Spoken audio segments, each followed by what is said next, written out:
तर हा 2 वर्ष कंप्लीट झालेला झाड आहे. आता तुम्ही पाहू शकता ह्याला पूर्णपणे 2 वर्षाच्या आतमध्ये मी चारी बाजूनी कटिंग केलेलं. म्हणजे आता तुम्ही आता पाहू शकता की 3 वेळा ह्याच्या छाटण्या घेतलेल्या. ह्या बघा, ह्या इथून घेतलेल्या, त्या फांदीची पण घेतलेली आणि ह्याला सर्व ठिकाणी आता बघा हे छोटे छोटे कोंब फुटलेले आहेत, म्हणजे पालव्या फुटलेले आहेत.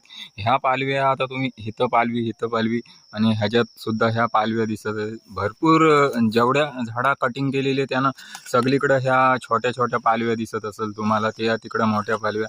आता ह्या पालव्या जर तुम्ही बघितल्यात तर पूर्णपणे 1 महिन्यात अशी पानं होणार आहेत आणि 1 महिन्याने झाल्यानंतर त्याला मोहर येणार आहे. आणि ह्याचा पूर्णपणे आता मी पाणी बंद करणार आहे. ह्याला अजिबात पाण्याची गरज नाही. आता 25 ते 30 डिग्री सेल्सिअसमध्ये ह्याला चांगला मोहर येईल आणि लवकरात लवकर ह्याला कणीसुद्धा धरेल. म्हणून ह्यासाठी तुम्हाला आता पाणी द्यायची गरज नाही. हा पूर्ण कंप्लीट 2 वर्षाचा झाड आहे. आता तुम्ही बघू शकता ह्याला सर्व बाजूनी पालवी फुटलेली. ही पूर्णपणे 1 महिना झाल्यावर पानं अशी झाली का त्यातून मोहराच्या काळ्या येतील. ह्याच पालवीतून मोहराच्या काळ्या येणार आहेत. ह्या सगळीकडं ह्या कटिंग केलेल्या आहेत. आता ह्याची पूर्णपणे कॅनोपी म्हणजे साईडचा गोल राऊंड छत्रीसारखा झालेला आहे. आता मला काहीच कटिंग करायची गरज नाही.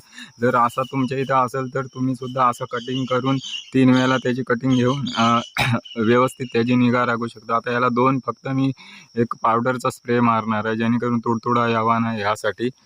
आता तुम्ही पाहू शकता पूर्णपणे हा गवत आहे, त्या गावाचा थंडावा राहतो त्याच्या बुंदाखाली, त्या कारणाने मी हा गवत काढलेला नाही. पूर्णपणे दव कमी झाल्यानंतर हा गवत आपण काढून टाकायचा. मग ह्याला काण्यासुद्धा दिसतील, कणीसारखे मोहर आलेले आंबे थोडे थोडे, मग तुम्हाला जरूर दाखवीन. आता बघा त्या आंब्याची कशी स्थिती झालेली आहे आपल्या